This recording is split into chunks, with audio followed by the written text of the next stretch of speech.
Baik, kita mulai saja ya. Bismillahirrahmanirrahim. Assalamualaikum warahmatullahi wabarakatuh. Waalaikumsalam. Baik, terima kasih buat yang sudah hadir. Dan ini adalah materi lanjutan dari rangkaian program kita, Reading Habit Class, yang mana kita sudah mengawalinya dengan berbagai macam materi, ya, termasuk yang dalam bentuk video. Sebelumnya sudah saya share materi tentang speed reading. Harapannya juga materi kali ini akan menambah minat baca, menambah semangat membaca, karena mungkin jarang ya kalau bicara review buku itu dijadikan satu paket dengan aktivitas membaca. Biasanya orang membaca hanya sekedar membaca saja, selesai baca udah selesai. Nah, sementara saya sendiri juga sudah mengenalkan diri saya, biasanya itu bukan cuma sekedar ya saya mengenalkan sebagai book reviewer, atau kalau ada yang lebih ini ya bookstagram gitu ya. Cuma kalau bookstagram sebenarnya lebih spesifik gitu. Spesifik dalam arti profesinya atau ya aktivitasnya sebagai reviewer tapi yang ada di Instagram. Nah, itu sendiri sebenarnya menarik ya untuk kalau didiskusikan. Dan apa yang akan saya sampaikan pada pertemuan atau pada sesi kali ini memang basisnya Instagram, tapi bukan secara spesifik mengajak untuk menjadi seorang bookstagram. Di sini fokusnya adalah tentang review bukunya. Walaupun nanti ya sebagian besar materinya juga memang diambil dari konten-konten saya yang aktivitasnya memang sebagai ya book reviewer yang ada di Instagram. Oke. Kita lanjut ya.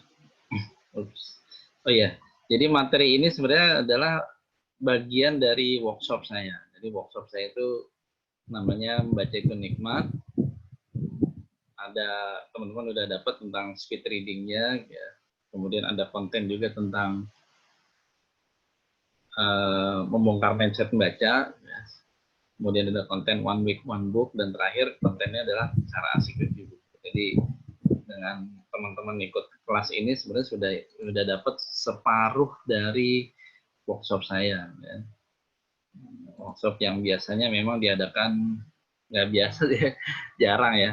Maksudnya saya karena nggak punya tim ya, dan memang belum menjadikan itu sebagai aktivitas utama, hanya sambilan saja. Jadi tergantung peluang, tergantung juga yang ada yang mengundang atau tidak. Nah, salah satu konten workshopnya adalah cara asik review buku. Oke. Nah, kita awali dengan sebuah pertanyaan, buat apa review buku? Karena itu tadi ya, kebanyakan orang yang membaca buku udah selesai baca ya udah, nggak terpikir ya untuk membuat reviewnya, membuat resensinya. Karena membaca aja udah susah, mau menamatkan satu buku 1 bulan aja susah. Teman-teman alhamdulillah sudah ada yang berhasil bahkan 2 buku dalam sebenarnya kurang dari 1 bulan ya, alhamdulillah. Nah, apa gunanya review buku atau kenapa penting review buku? Saya jelaskan beberapa hal. Yang pertama adalah dia melengkapi cara belajar dengan benar. Jadi teman-teman, kalau kita membaca buku pada dasarnya, salah satu maknanya adalah kita belajar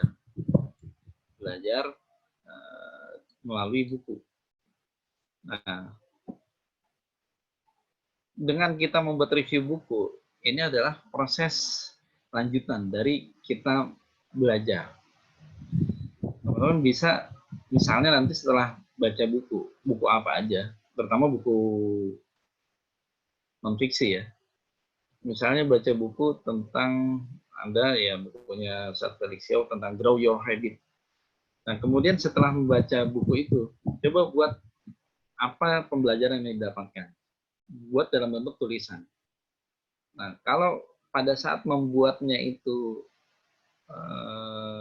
mudah, ya berarti itu memang benar cara belajarnya. Atau ketika membacanya memang nangkep apa yang dibaca. Tapi ketika membuat tulisan apa yang sudah didapatkan itu susah ya. Oh ini tadi materinya apa ya? Harus buka bukunya lagi. Nah berarti memang ada proses belajar yang belum lengkap. Nah itulah kenapa review buku itu penting. Ya ini bagian dari proses pembelajaran. Kita jadi membuka lagi apa tadi ya maknanya. Kita harus mengecek lagi kita paham atau enggak. Kemudian juga melatih keterampilan menulis. Nah, keterampilan menulis, hal yang perlu dipahami adalah bahwa keterampilan menulis ini bukan hanya untuk menulis. Sekarang memang sedang beredar atau banyak yang latihan menulis, ya. Latihan menulis yang itu memang tujuannya untuk jadi penulis. Tapi yang perlu dipahami juga, keterampilan menulis ini bukan hanya dibutuhkan oleh orang yang mau jadi penulis. Enggak semua lah, hampir sebagian besar pekerjaan itu butuh keterampilan menulis. Menulis dalam arti mengungkapkan pikiran dalam bentuk kata-kata. Untuk menjadi seorang guru, ya itu ya harus punya keterampilan menulis. Menjadi seorang bahkan pimpinan ya, kalau saya misalnya punya anak buah atau ketua tim, ketika dia mengirimkan pesan melalui tulisan, ya dia harus punya keterampilan menulis. Bagaimana kalimat pembukanya, bagaimana kalimat yang efektif, jangan sampai typo dan sebagainya. Itu butuh dilatih dan bukan hanya karena kita misalnya mau jadi penulis. Jadi kalau nggak mau jadi penulis nggak butuh keterampilan menulis, nggak. Justru keterampilan menulis itu dibutuhkan di hampir banyak pekerjaan. Bahkan ketika kita berhubungan atasan dan bawahan, kita berhubungan dengan teman, itu butuh keterampilan menulis. Mencari kata-kata yang tepat, kata-kata yang pendek tapi dalam maknanya, tidak berbelit-belit dan sebagainya. Pengalaman saya sendiri, kalau udah rajin baca buku, sebenarnya menulis itu adalah luapannya, apa ya? Jadi membaca itu kayak misalnya kita memasukkan air ke dalam gelas. Semakin banyak membaca, itu kan gelasnya cuma segelas, airnya mungkin banyak. Nah, kalau airnya sampai tumpah-tumpah, nah itulah sebenarnya modal keterampilan menulis. Tapi kalau kita bacanya sedikit, nulisnya pasti susah. Nah, jadi artinya kalau teman-teman udah rajin baca, ya menulisnya nanti gampang. Ya, karena udah banyak kosakata, udah tahu gaya penulis kayak gimana, nanti menulisnya gampang. Tapi memang perlu dilatih. Kadang-kadang kalau udah rajin menulis, itu malah justru satu ide itu bisa berapa paragraf. Nanti teman-teman akan dapatkan justru malah lebih susah. Bukan menulisnya, tapi memendekkan tulisan.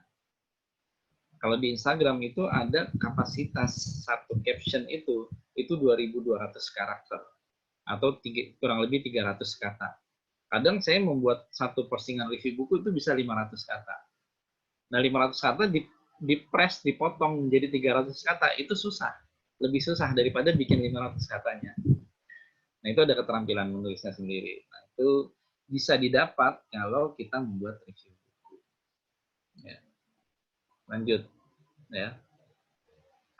Kenapa review buku? Karena ya dia bisa menimbulkan efek ketagihan. Efek ketagihan ini, jadi teman-teman masih ingat dalam lingkaran kebiasaan itu ada yang pertama komponennya adalah tanda, kemudian aktivitas, dan reward. Kalau ini didapat, tiga hal ini, itu akan menjadi lingkaran kebiasaan yang terus berputar. Makanya saya menjadikan aktivitas review buku itu sebagai sebuah reward. Jadi setelah membaca, saya membuat review buku. Kalau udah jadi review bukunya, saya jadi senang dan mau baca lagi. Terus baca, review buku lagi, terus membaca lagi, ya gitu aja terus. Jadi akhirnya jadi sebuah lingkaran kebiasaan, menjadi kita mau baca lagi. Di samping itu nih, saya sering juga dapat komentar kalau saya udah bikin review buku, bukunya beli di mana? Gitu. Atau, wah saya lagi baca bukunya, atau saya udah punya bukunya tapi kemarin nggak dibaca, gitu, karena belum sempat, jadi tertarik nih mau baca lagi bukunya. Jadi apa yang kita bagi dalam review buku itu ternyata bukan hanya kita yang mendapatkan manfaatnya, buat orang lain juga memancing untuk mereka mau membaca bukunya. Sehingga ini bisa meningkatkan minat baca. Dan ya ini menjadi satu bonus ya, kalau ada orang yang kemudian jadi mau baca buku dari apa yang kita review. Bonus artinya kalau kita dapat begini alhamdulillah, kalau nggak dapat juga ya jangan kemudian kok nggak ada yang komen seperti ini ya gitu ya, terus kita jadi malas review buku, enggak. Jadi ini bonus aja kalau dari review buku kita itu orang mau ikutan baca. Lalu buat apa review buku? Nah, karena ada manfaatnya, menambah teman. Teman ini baik teman yang sudah ada atau teman-teman baru. Kebanyakan sih teman baru malah ya.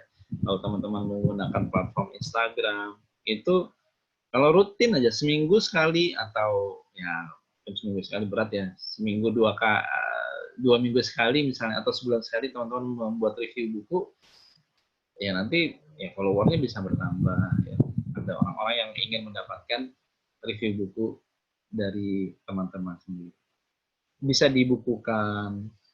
Bahkan kemarin saya ada teman di Makassar yang dia udah bikin review buku, ya, ada 7 buah. Lalu pas di hari buku kemarin dia bikin postingan, siapa yang mau review bukunya silakan komen di akun dia di IG atau di Facebook. Terus dia sebar, ya 7 review buku bagus-bagus bukunya dan juga reviewnya saya dapat juga. Nah itu kan jadi ilmu juga. Bukunya ada buku Andi Negara Hamka, kemudian ada Atomic Habits juga ada. Ya. Nah kan jadi ya jadi satu materi sendiri atau jadi bahan yang menarik ya untuk orang bisa mempelajari lagi dari review yang kita buat. Ya untuk manfaat yang lebih filosofisnya ya, bisa meninggalkan warisan. Jadi kalau misalnya wah udah buat review buku di mana di Instagram ya, bisa dilihat kumpulan review buku. Ini belum saya tambahkan beberapa yang punya mindset bisnis itu dijadikan jualan. Jadikan jualan. Cuma review bukunya nggak sederhana cuma caption aja ya. Ada formatnya gitu. Jadi bentuk PDF, jadi PDF sekitar 4 sampai 8 halaman. Terutama juga buku-bukunya buku-buku yang luar negeri kebanyakan ya, buku pengembangan diri ya. Nah, itu akhirnya jadi jualan. Nah, itu manfaat yang lebihnya. Oke, mudah-mudahan dari sini ini satu slide awal kita bisa mendapatkan pemahaman ya buat apa sih review buku itu. Berikutnya adalah review buku yang saya maksud itu bukan review buku formal. Karena ada review buku formal yang ya biasa itu ada di media cetak atau media elektronik yang resmi gitu ya. Ada review bukunya. Gramedia itu ya itu review buku formal. Dan biasanya kalau review buku formal bahasanya juga bahasa standar, kemudian bukunya biasanya buku-buku yang terbaru. Nah, buku 1 tahun, range-nya 1 tahun, kadang terlalu basi juga ya kalau kelamaan ya. Kebanyakan ya buku yang 6 bulan terakhir atau 3 bulan terakhir itu yang direview. Nah, itu review buku formal. Kalau saya di materi ini mengajak untuk mereview buku yang informal. Di mana aturannya apa? Aturannya tidak ada aturan. Ya. Aturannya tidak ada aturan. Aturannya nggak pakai bahasa yang rumit ya. bahasanya yang standar aja ya. Bahkan mau bahasa pergaulan sehari-hari ya, dengan gue dan gua, lu, dan atau anak antum dan sebagainya, itu silakan aja. Ya. Karena memang tidak ada aturannya gitu. Yang penting orang bisa menangkap apa yang kita sampaikan. Kemudian review buku informal ini menggunakan media sosial pribadi, Facebook, Instagram, Line, dan sebagainya. Kalau yang di review buku formal kan ya pakai media formal gitu. Dan ada proses seleksi. Sementara kalau di sini kan pakai media sosial pribadi yang nggak pakai seleksi. Jadi ya bebas-bebas aja gitu, dan nggak mungkin nggak diterima kan. Misalnya kita posting di akun kita review buku Atomic Habit, wah, terus dari Instagram men-tag doang, wah ini nggak bagus nih bahasanya, kontennya nggak bagus, nggak diterima kan, nggak mungkin. Pasti 100% diterima. Cuma nanti pas lagi posting, apakah followernya bertambah atau berkurang, nah itu lain soal. Ya. Karena menggunakan media sosial kita masing-masing. Dan menariknya juga review buku informal ini, itu mau buku yang baru bagus. Tapi buku-buku yang lama direview nggak masalah juga. Ada buku yang jadul ya, misalnya Dunia Sofi, itu kan jadul banget bukunya. Tapi kalau teman-teman baru baca dan merasa itu bagus, ya nggak masalah, silakan aja direview bukunya, dibuat reviewnya, dan nggak akan ada yang menyalahkan. Oh ini bukunya kok jadul banget, enggak, bebas-bebas aja kok, nggak ada batasan. Dan itu enaknya membuat review buku secara informal. Nah, ini kita udah masuk ke konten. Cara asik review buku. Ya, saya akan tambahin kata asik biar review buku ini memang menjadi satu aktivitas yang menyenangkan. Cuma 3 aja kok. Dan sebenarnya kalau mau diinin 2 aja.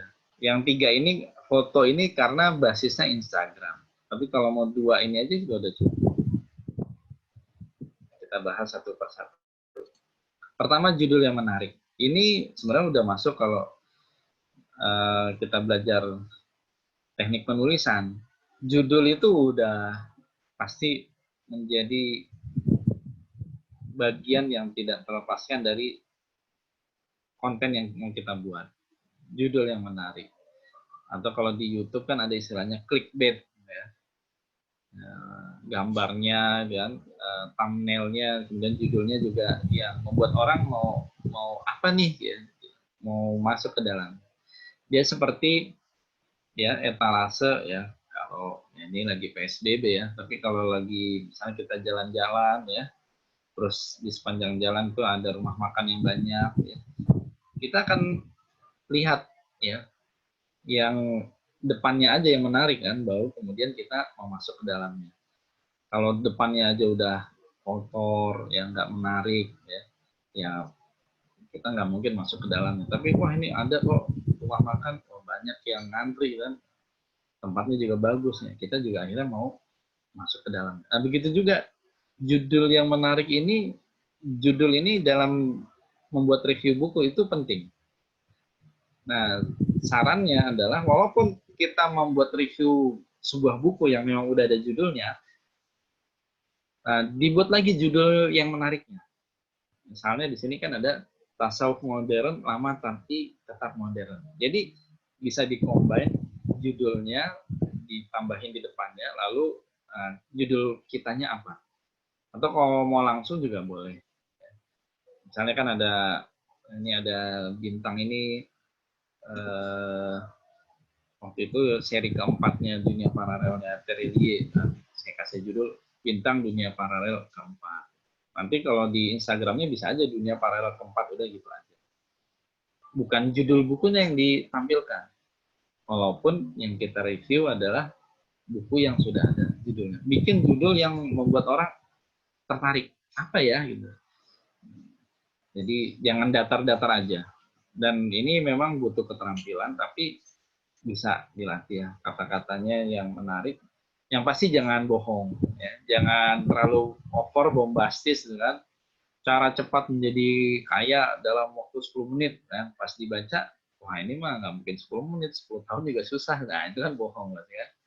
Nah, jadi nanti kalau keseringan dalam tanda petik bohong, orang juga ya ini clickbait doang nih. Nah, jadinya nggak tertarik ya untuk jangka panjang. Oke, judul yang menarik. Yang kedua, konten yang bermakna. Ini bagian berikutnya. Dan konten ini macam-macam ya. Sangat beragam. Di sini saya kasih 10 contoh. 10 contoh yang artinya bisa macam-macam konten itu. Pertama, alasan memilih buku. Kenapa teman-teman mau baca buku itu?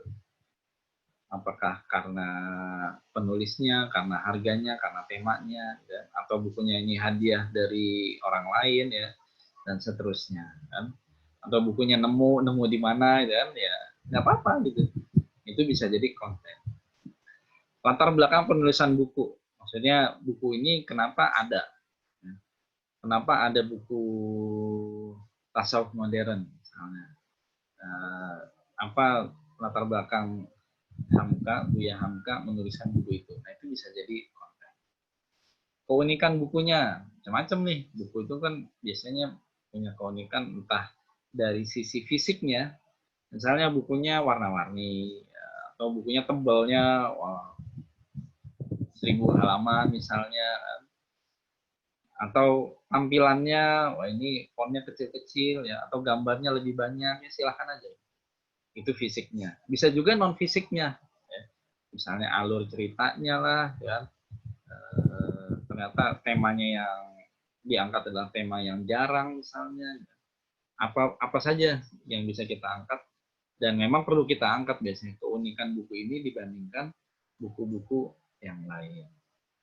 Ada yang bercerita tentang, wah ini sirah nabawiyah, wah banyak sirah nabawiyah, kisah-kisah kenabian, tapi kok ini beda. Wah, bedanya apa? Dijelasin. Itu juga bisa masuk ke bagian keempat, perbandingan buku sejenis. Buku-buku sejenis dia cerita juga nih tentang kisah Nabi. Kalau yang lain ini ceritanya berdasarkan sejarah hadis Nabi dan sebagainya. Oh ini ceritanya dibentuk dalam novel yang lebih puitis misalnya. Itu kayak buku Tasarogeka misalnya. Nah, itu bisa diangkat. Bisa juga siapa yang harus membaca buku ini dan mengapa. Mengapa buku The Power of Habit itu bagus. Dan siapa yang perlu membaca bukunya? Oh, yang perlu membaca adalah mahasiswa. Kenapa mahasiswa perlu membaca buku itu? Jelasin, karena mahasiswa masa membangun kebiasaan. Oh, karena ini. Itu bisa jadi konten. Berikutnya harga buku dan bisa dapat di mana? Ini sering banget. Ini saya sih nggak pernah nyantumin ya. Jarang. Karena kalau nggak jualan juga nggak perlu ya. Bisa dibaca sendiri.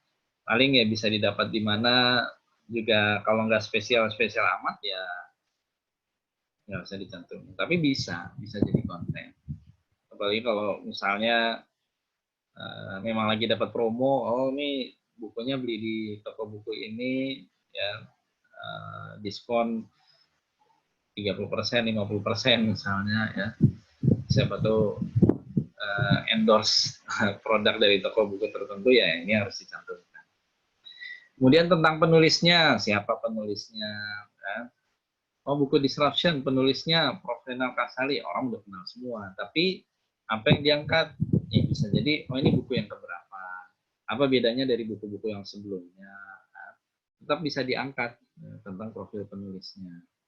Atau kalau penulisnya belum terkenal, ya bisa kita kenalkan.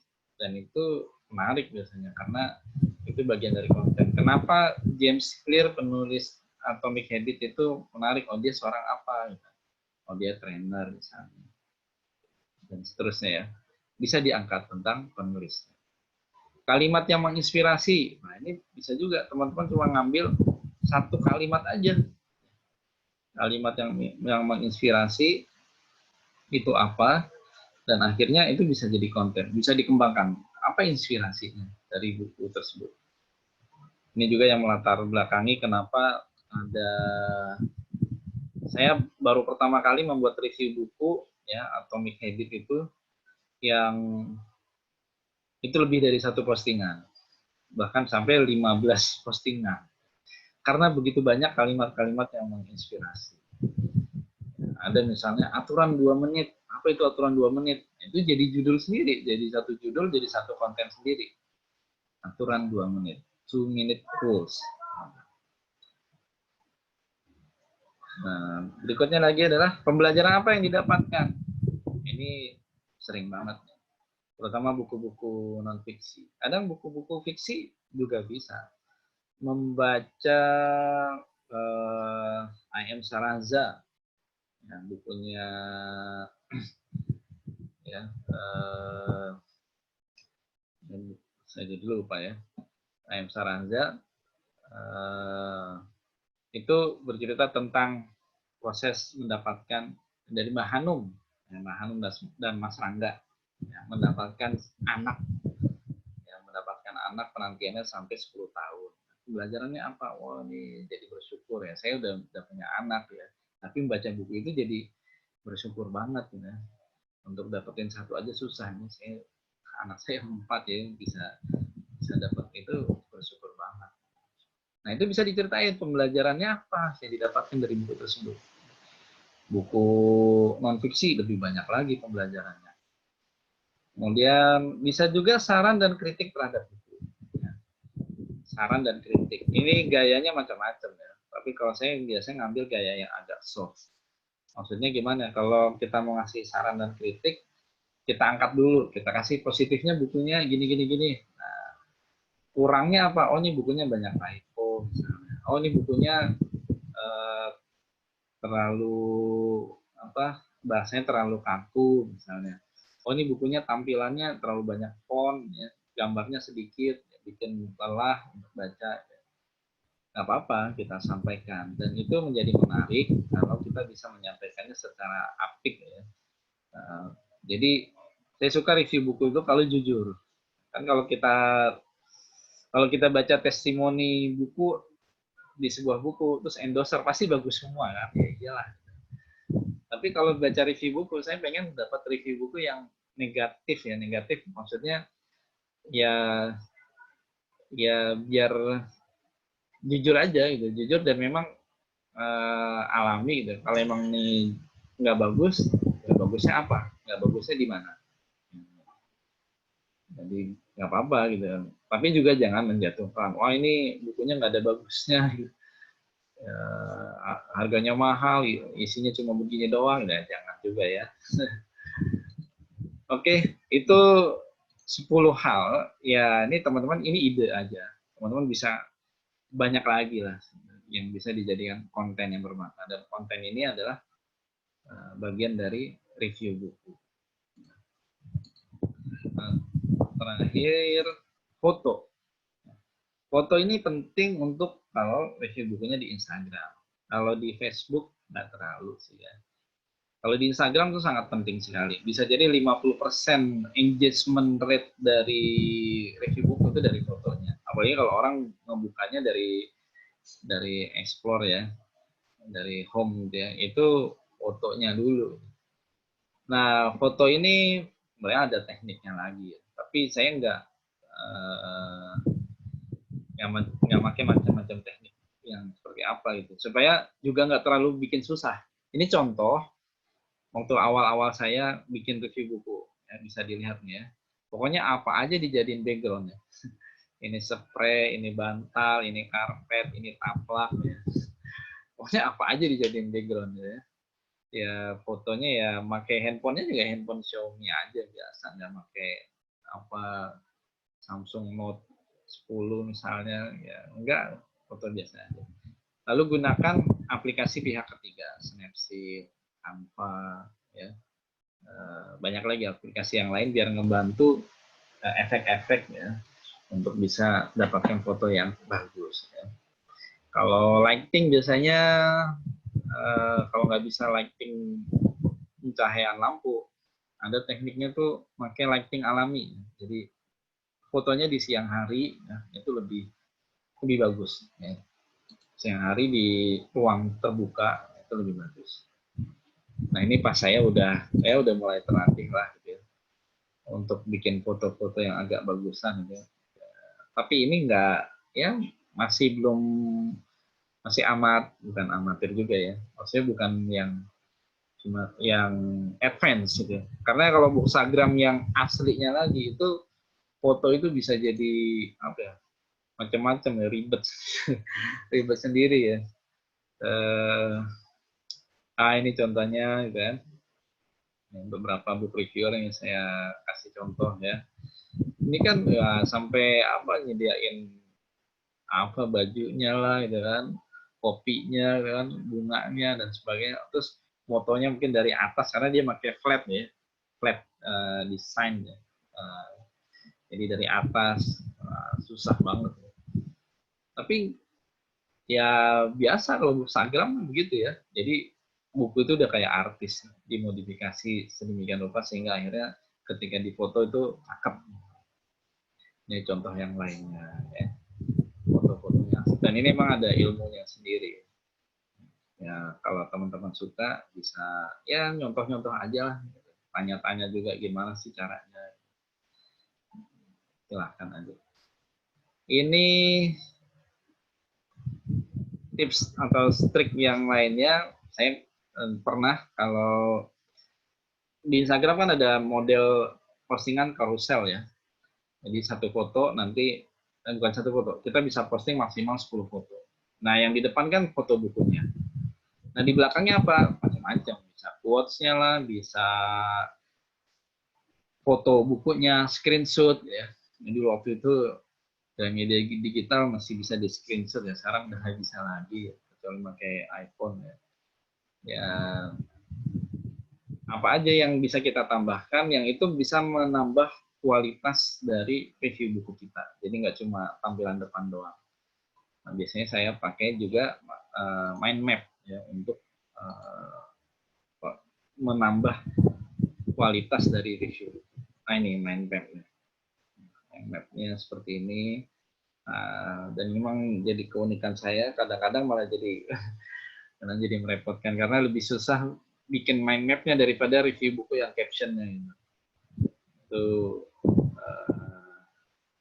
Ini bikin gambar ini yang pakai tablet kan susah banget, butuh waktu seharian sendiri ya untuk bikin. Tapi kalau udah jadi puas dan enak, bisa menambah kualitas review buku.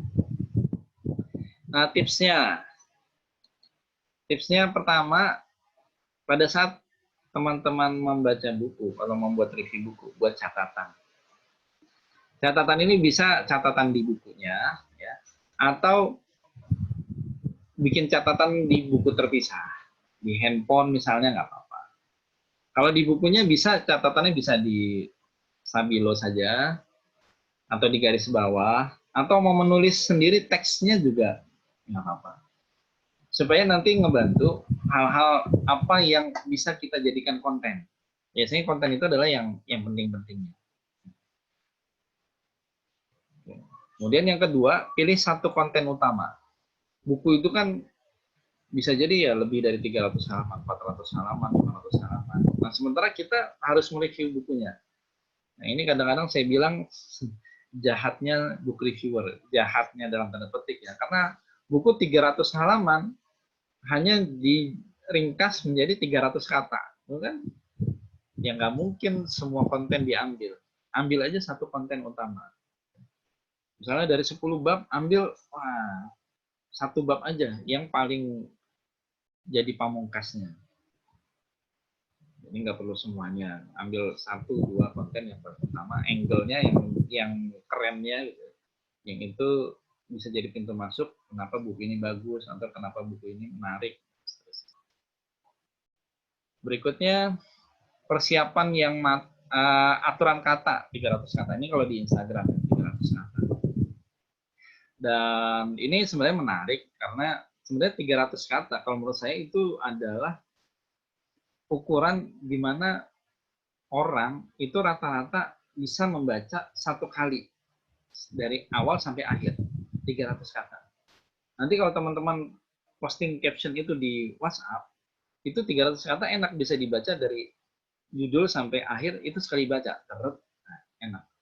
Lebih dari itu sebenarnya udah orang apa ya, kalau tiba-tiba misalnya ada 600 kata terus kita posting di WhatsApp terus orang ngasih jempol, itu langsung ngasih jempol aja gitu ya. Saya ragu apakah dia baca atau cuma skip aja, oh bagus nih gitu. Cuma lihat judulnya, oh bagus, belum tentu dia baca. Nah, karena butuh effort tersendiri kalau udah 600 kata atau lebih dari 300 kata.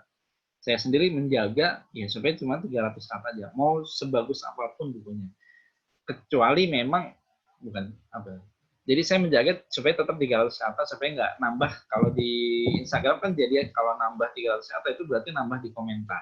Nah itu jarang saya buat, kecuali bukunya memang bagus banget. Bukunya bagus banget. Kayak pernah bikin itu bukunya Saat Nasrullah ya, tentang magnet rezeki, atau bukunya masih belajarnya Imam Utsman gitu ya. Nah itu pun saya bantu dengan cara apa? Dikasih pointer. Oh buku ini bagusnya ada 10 poin. Poin 1, 2, 3. Nah ini dia. Lanjut di komentar poin berikutnya. Supaya apa? Orang mau baca komentarnya. Mau baca lanjutannya. Tapi biasanya yang paling sering saya 300 kata aja. Dan itu lumayan susah ya membuat konten yang 300 kata. Biasanya malah gampangnya 500 kata.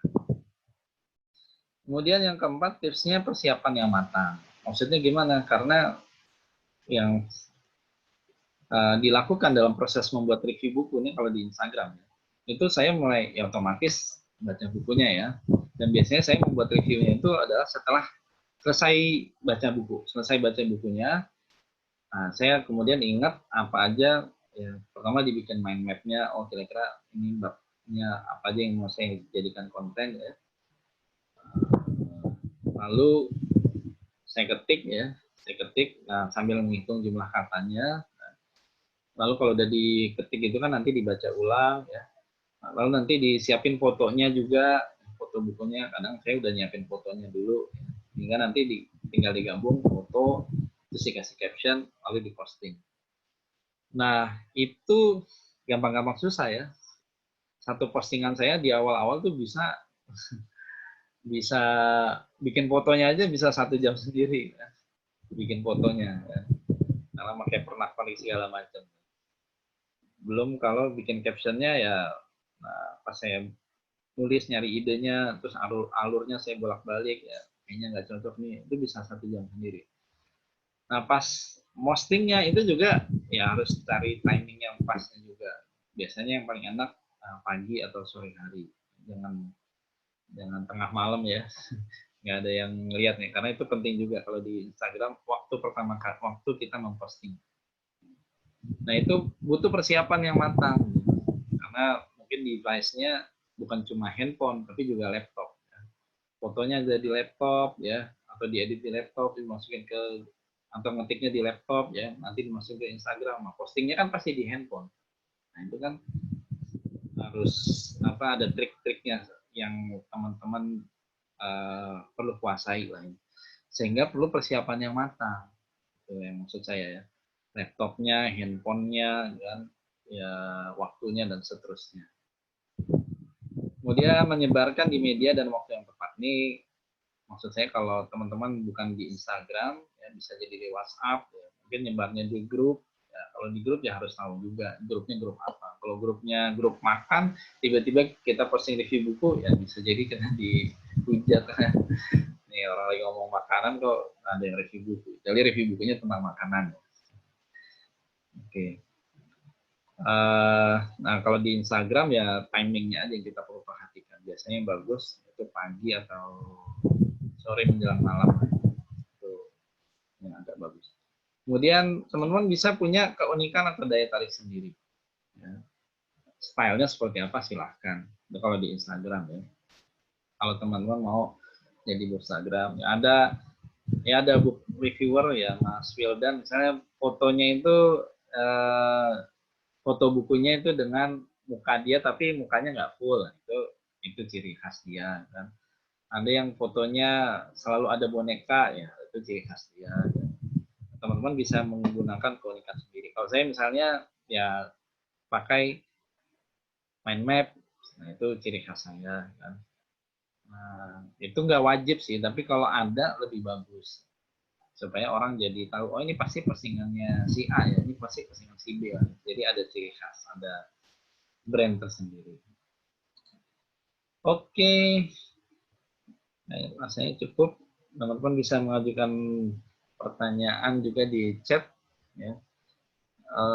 Ini contoh review bukunya yang lama ya, yang saya udah pernah buat. Ini teksnya 300 kata, ini cuma yang pendek ya, cuma segini aja, nggak panjang kok. Nah, kemudian review buku yang bagus, yang seperti apa? Ada 2 poin ya. Yang pertama, kepuasan pembuat review buku. Artinya kita sendiri ketika membuat review pas dibaca itu senang. Nah, itu juga udah 1 poin. Jangan lupa ketika membuat review buku baca ulang. Siapa tahu ada typo atau ada makna-makna yang perlu ditegaskan. Itu kita baca ulang sebelum posting. Saya punya 2 akun yang kadang saya gunakan ya, 1 akun itu untuk apa? Simulasi posting. Jadi sebelum saya posting di Instagram, saya posting di akun yang private itu ya. Saya posting, lalu nanti saya lihat tampilan fotonya dan saya baca. Kira-kira udah pas belum nih? Nah, kalau udah oke, baru saya posting di akun saya yang benarnya. Jadi ada semacam simulasinya. Dan itu jadi kepuasan tersendiri. Yang kedua, review buku yang bagus adalah tergantung dari respon publiknya. Berapa yang like, berapa yang komen, itu penting.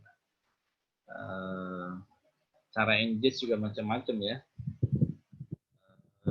Bisa jadi di akhirnya dikasih pertanyaan, menurut kamu bagaimana? Siapa tokoh yang kamu suka? Itu bisa dikasih pertanyaan supaya nanti orang mau ngasih komentar. Respon publik itu penting ya. Ya kadang ya mungkin dia nggak bilang negatif ya, nggak bilang jelek ya, tapi bisa jadi yang like-nya dikit, itu juga jadi perhatian buat kita. Walaupun kalau saya kadang-kadang respon publik ini nggak terlalu jadi nggak terlalu jadi acuan saya gitu. Maksudnya saya dapat yang nomor 1 aja udah seneng banget, udah puas membuat review buku itu. Tapi kalau dapat respon yang bagus itu alhamdulillah. Tapi kalau nggak dapat juga nggak apa-apa. Ya. Yang pasti review buku yang bagus adalah yang selesai dibuat, ya. Jadi teman-teman nanti silakan membuat review buku ya apa aja dan ya nggak harus sempurna, bikin aja dulu ya. Nanti dapat like-nya nggak banyak ya nggak apa-apa. Kalau konsisten nanti teman-teman juga akan terlatih kata-katanya, tampilan fotonya, gitu ya. Itu nggak langsung bagus, ya. Butuh proses ya, untuk beberapa kali akhirnya bisa jadi bagus.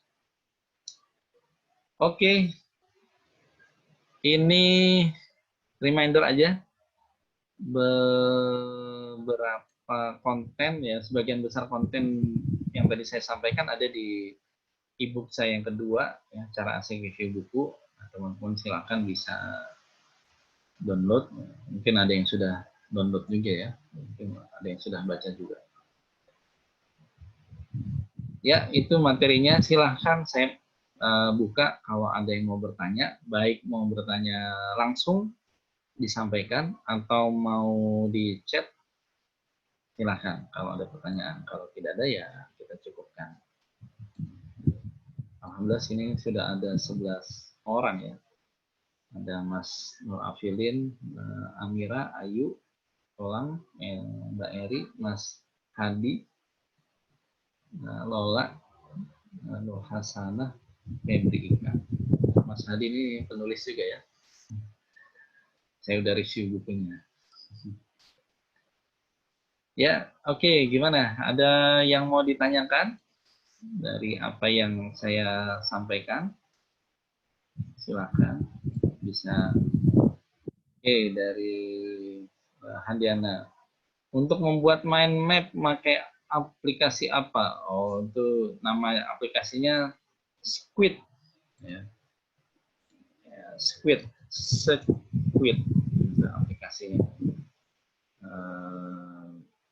Tapi saya pakai tablet ya, maksudnya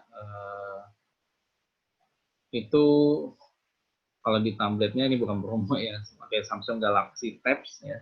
Jadi enak, bisa seperti menulis di kertas ya, bahkan bisa diganti warna-warninya. Memang butuh butuh alat lagi sih, dan butuh keterampilan khusus ya. Kapan waktu nanti saya belum buat materi tentang mind map, tapi menarik kalau teman-teman suka atau mau, nanti saya lain waktu kita atur waktu untuk tentang mind mapnya itu. Oke, ada lagi?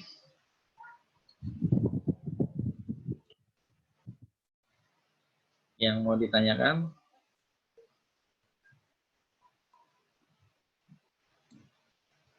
Kalau tidak ada ya saya cukupkan. Ya. Apa lagi? Oh, rating. Ya, rating. Ada penulis yang memberikan rating. Jadi ada review buku, ditampilkan kontennya itu yang biasa biografi bukunya. Ini bukunya berapa halaman, penerbitnya siapa, terbitnya tahun berapa, dan kemudian rating. Rating itu kan subjektif, nggak masalah, bisa ditampilkan sebagai salah satu konten. Ya. Kalau di web ada fiturnya sendiri ya, yang memberikan, kayak misalnya di Goodreads gitu ya, itu ada, memang harus memberikan rating sendiri. Ya. Rating dari bintang 5, ini bukunya berapa menurut kita reviewnya, bisa 3, bisa 4, atau 3,5 dan seterusnya. Itu bisa jadi konten. Betul. Apakah semua buku yang dibaca perlu di-review? Betul. Ini pertanyaan menarik. Kalau saya sih enggak. Hanya buku-buku tertentu yang saya buat reviewnya. Karena yang pertama, saya baca lebih banyak buku ya. Kalau saya review semuanya nggak mungkin juga. Ya. Saya hanya mereview yang buku-buku yang bagus-bagus saja. Buku-buku yang memang pertama bagusnya buat saya. Buat saya itu, karena tujuan saya membuat review buku adalah untuk belajar. Maksud saya, kenapa juga saya mau bikin mind map itu supaya, jadi kalau kita mau ingat lagi, kemarin udah baca buku pribadi hebat. Kalau kita buka lagi bukunya kan bisa jadi lama. Nah, kalau kita buka mind map-nya aja, oh jadi cepat. Oh ini mind map-nya. Oh ini review bukunya. Kita tinggal baca review buku kita sendiri. Oh kita ingat apa hikmah-hikmah pembelajaran yang kita dapatkan. Dan banyak buku-buku yang nggak perlu di-review ya. Buku-buku yang nggak terlalu bagus atau pembelajarannya sedikit ya. Beli kalau cuma ini nggak harus buku tebal itu banyak pelajaran, yang belum tentu ya. Buku tebal itu belum tentu pembelajarannya banyak, dan bukan berarti buku yang tipis itu pembelajarannya sedikit. Justru kalau saya ingat ya, kenapa saya mau membuat review buku bukan pertama kali. Saya pernah buat challenge 30 days challenge, 30 review buku dalam 1 bulan. Nah itu itu challenge tersendiri, membuat review buku dalam 30 review buku dalam 1 bulan ya. Review bukunya, nah ini dia. Ini ya. Ini review 30 buku dalam, tadinya mau 1 bulan tapi nggak kesampaian akhirnya ya, karena ini waktu itu di bulan Ramadan tahun 2017 ya. Ya banyak buku-buku yang ini macam-macam. Ada buku yang baru saya baca, ada yang buku yang udah saya baca lalu saya buat reviewnya. Ini waktu itu di bulan Ramadan, makanya ada buku Muslim Produktifnya Muhammad Faris. Lalu di penghujung Ramadan ya, ya saya harus bagi waktu juga, karena ini membuat reviewnya saya juga hidup normal ya, maksudnya nggak cuti dari kerjaan, kemudian nggak ngurusin keluarga, saya normal aja aktivitas saya. Termasuk setelah Lebaran waktu itu saya ada training di luar negeri, makanya ada foto di atas kabin di dudukan ini ya pesawat ya, itu fotonya. Ini ada foto yang di luar negeri ya. Sampai pas pulang pun saya kelahiran anak yang keempat waktu itu. Nah, akhirnya saya baru menyelesaikan review bukunya, 30 buku ini 2 bulan. Ya, walaupun lebih dari 1 bulan yang direncanakan, tapi alhamdulillah saya puas. Jadi ini nggak semua buku yang saya baca saya review, hanya buku-buku yang pilihan saja. Nah, bukunya Mas Hadi udah saya review ya. Semangat soalnya Mas Hadi ngasih bukunya ke saya. Ada pertanyaan lagi, kalau misalnya ada bagian buku yang kurang memuaskan, cara mengemas kalimat bahasanya supaya santun bagaimana? Pertama diangkat dulu, bagusnya seperti apa. Lalu tinggal kalimatnya maksudnya gini.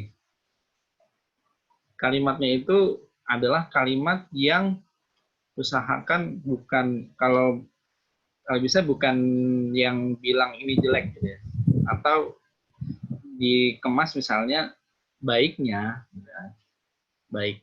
Misalnya saya nggak bikin ya, ada buku, mohon maaf, ada bukunya Kang Eka Kurniawan ya, yang bukunya Cantik Itu Luka ya.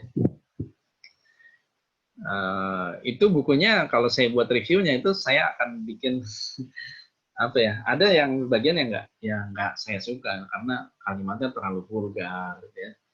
Nah, kalau saya buat kalimatnya, kira-kira kalau gue bikin buku ini bagus untuk membangun imajinasi, karena memang buku ini mengajarkan imajinasi hal-hal yang di luar dari kenyataan. Orang meninggal bisa hidup lagi.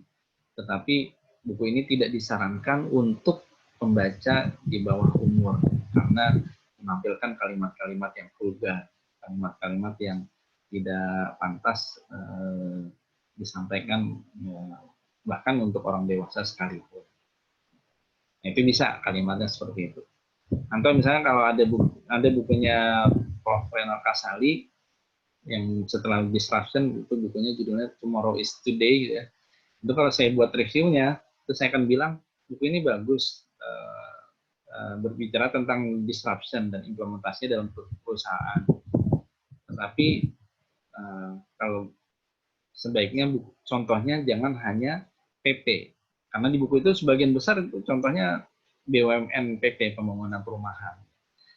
Alangkah bagusnya kalau ada BUMN yang lain. Nah, itu jadi cara ngemasnya begitu. Tanpa kita bilang buku ini jelek, tapi kita ngasih saran-saran, itu bisa ditangkap. Oh, ini bukunya bagusnya seperti ini karena kurang bagusnya seperti itu. Oke, ada pertanyaan lagi. Kalau buku kumpulan tulisan seperti Mind Letternya Nazwa Jebian, saya nggak tahu bukunya ya, belum tahu saya. Tapi kalau kumpulan tulisan, saya nggak tahu bukunya, jadi saya nggak bisa komentar. Tapi kalau kumpulan tulisan, ambil aja. Ya sebenarnya sebagian besar buku sebenarnya isinya kumpulan tulisan. Ambil aja. Kayak misalnya ini ada buku Ramadan, Maaf Kami Sibuk ya, Ahmad Rifai Rifan, itu kumpulan tulisan tentang Ramadan. Nah, bisa diambil 1, 2, 3 tulisan yang paling berkesan buat kita. Itu pertama. Yang kedua, diambil benang merahnya. Dari sekian banyak tulisan, biasanya tuh penulis ada pesan utamanya. Nah, apa menurut kita pesan utama yang ingin disampaikan oleh penulis dari sekian banyak tulisan-tulisannya itu? Itu bisa dipakai ya. Ya misalnya nih ada buku warisan ya, ini Ustaz Rahmat Abdullah ya. Itu tulisannya banyak. Paling saya ngangkat 2-3 judul yang menarik. 2-3 judul menarik, dan kenapa itu menarik, nah itu saya angkat aja. Ya, kalau cara mereview kumpulan tulisan.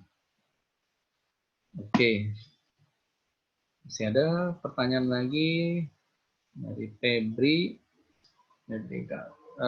Kalau mau buat review buku jadi beban dan khawatir banyak hal. Misal reviewnya jadi membuat orang lain tidak minat baca bukunya. Merasa merugikan penulis. Gimana untuk membuatnya jadi asik biar nggak jadi beban? Pertama, niatkan untuk belajar. Ya, belajar itu bukan cuma membaca, tapi juga menulis. Dan ketika teman-teman menuliskan apa yang sudah dibaca, itu akan lebih ingat daripada cuma baca aja. Pertama, belajar. Kemudian yang kedua, niatkan ini untuk berbagi. Nah, yang kita bagikan kan pasti yang bermanfaat. Ada buku, ya, One Thing, ya, kekuatan fokus. Niat. Ini bukunya bagusnya kenapa? Oh, karena mengajarkan untuk melakukan sesuatu itu harus satu aja, fokus yang utama. Nah, kenapa fokus? Oh, karena ini. Kita kan jelasin. Nah, itu kan sebuah kebaikan.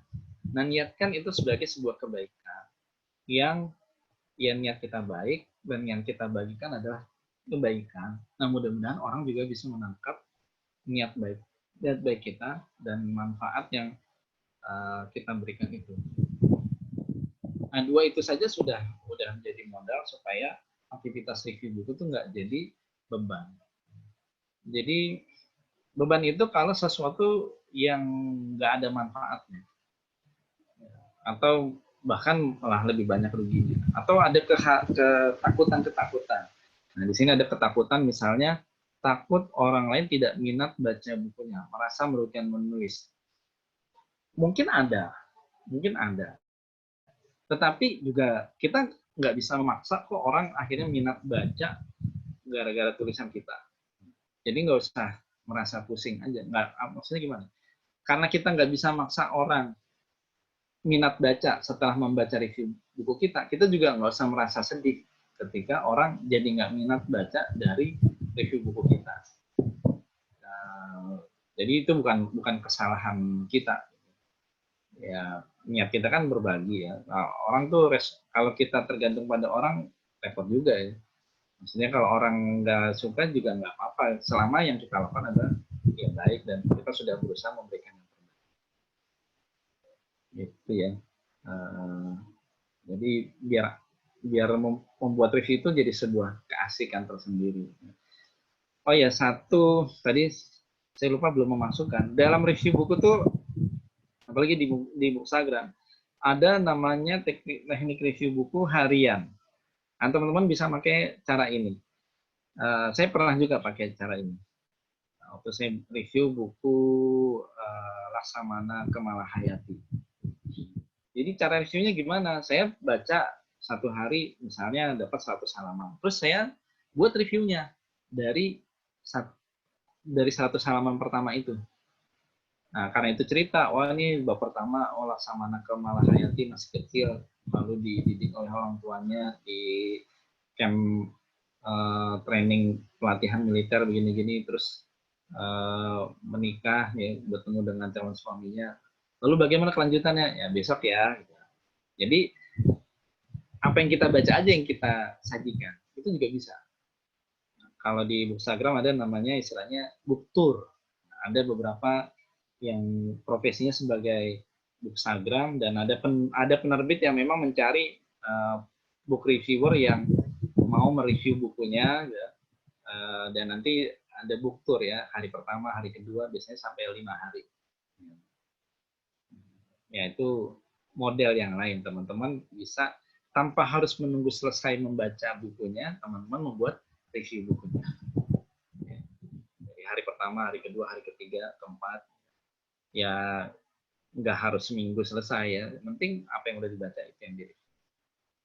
Oke, masih ada lagi ya pertanyaan. Mumpung belum maghrib ya, tapi ini udah sebentar lagi.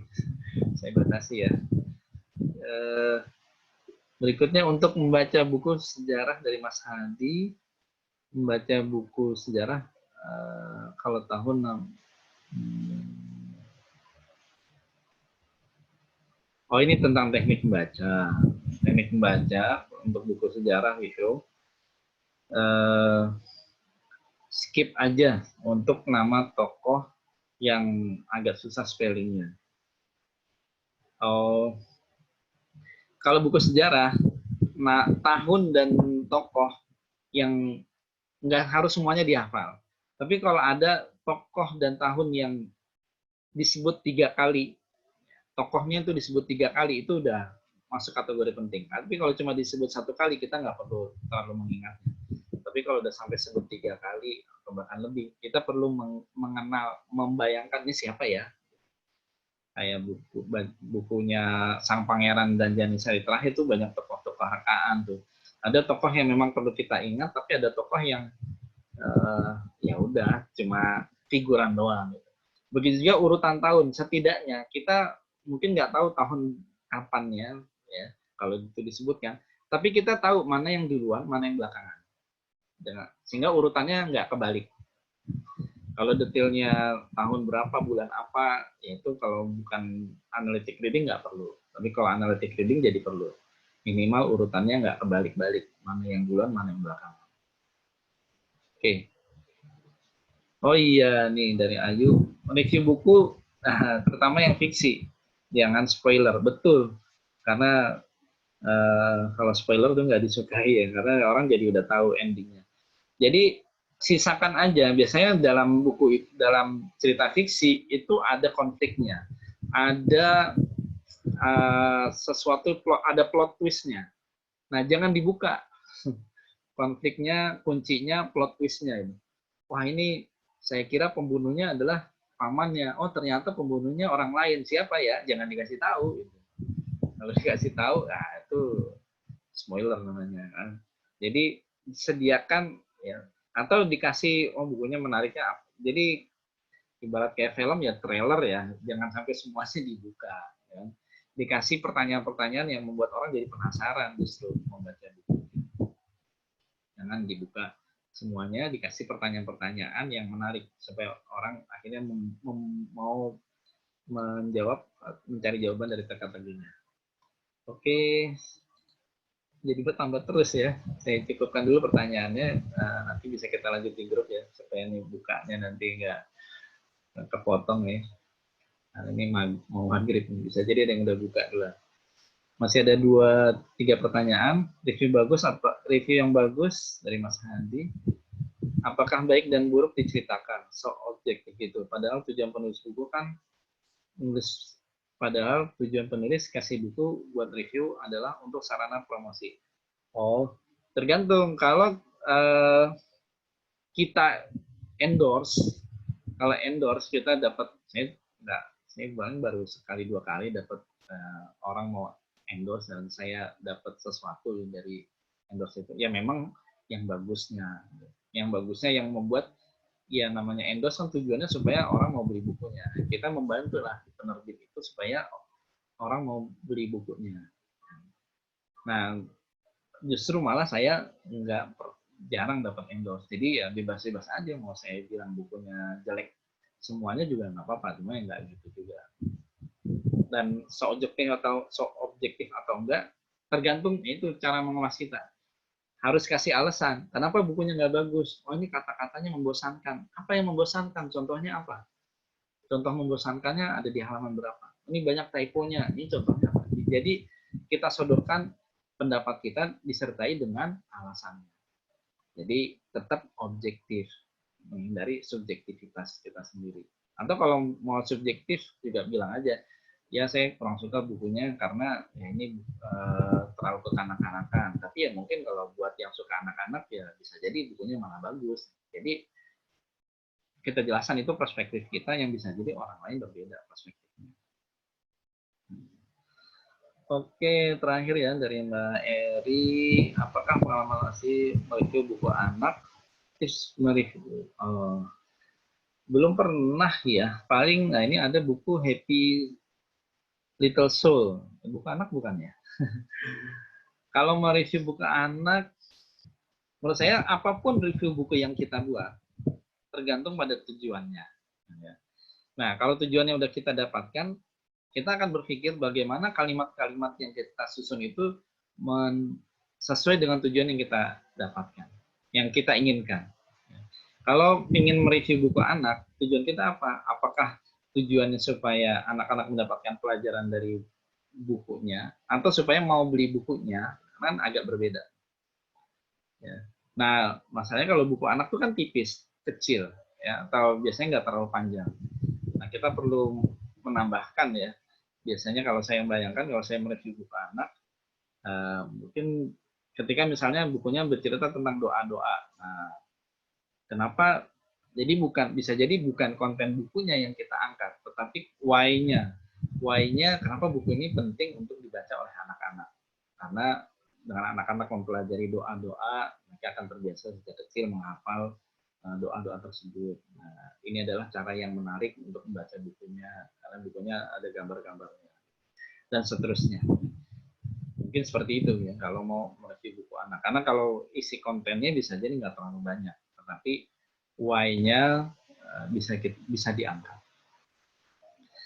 Terima kasih teman-teman. Mohon maaf kalau masih ada pertanyaan yang ingin diajukan tapi belum sempat. Nanti silakan bisa disampaikan di grup. Ya. Yang jelas ini sudah banyak yang saya sampaikan. Mudah-mudahan bermanfaat ya untuk teman-teman asik dalam mereview buku. Ya, karena proses ini adalah bagian dari aktivitas membaca. Saya berharap teman-teman setelah ini bukan hanya asik membaca buku, tapi juga asik mereview buku. Kalaupun belum bagus, nggak masalah. Dan pasti belum bagus pasti nggak bagus kalau baru pertama. Tapi kalau udah 10 kali, saya yakin postingan pertama dengan postingan yang ke-10 itu akan berbeda. Akan lebih bagus yang postingan yang ke-10 pastinya. Jadi nggak usah takut, nggak bagus, dan seterusnya. Mulai aja dulu. Sekali lagi saya ucapkan terima kasih. Mohon maaf atas segala kekurangan. Kita cukupkan dengan baca alhamdulillah. Sampai bertemu di lain kesempatan. Ya. Salam baca itu nikmat. Assalamualaikum warahmatullahi wabarakatuh. Oke.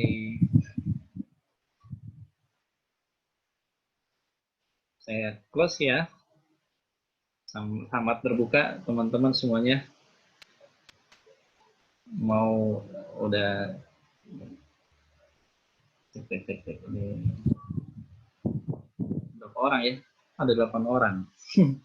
Saya screenshot dulu deh.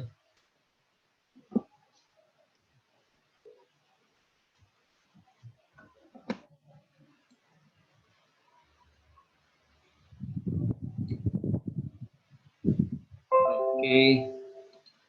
Terima kasih semuanya ya. Sampai ketemu lagi. Assalamualaikum warahmatullahi wabarakatuh.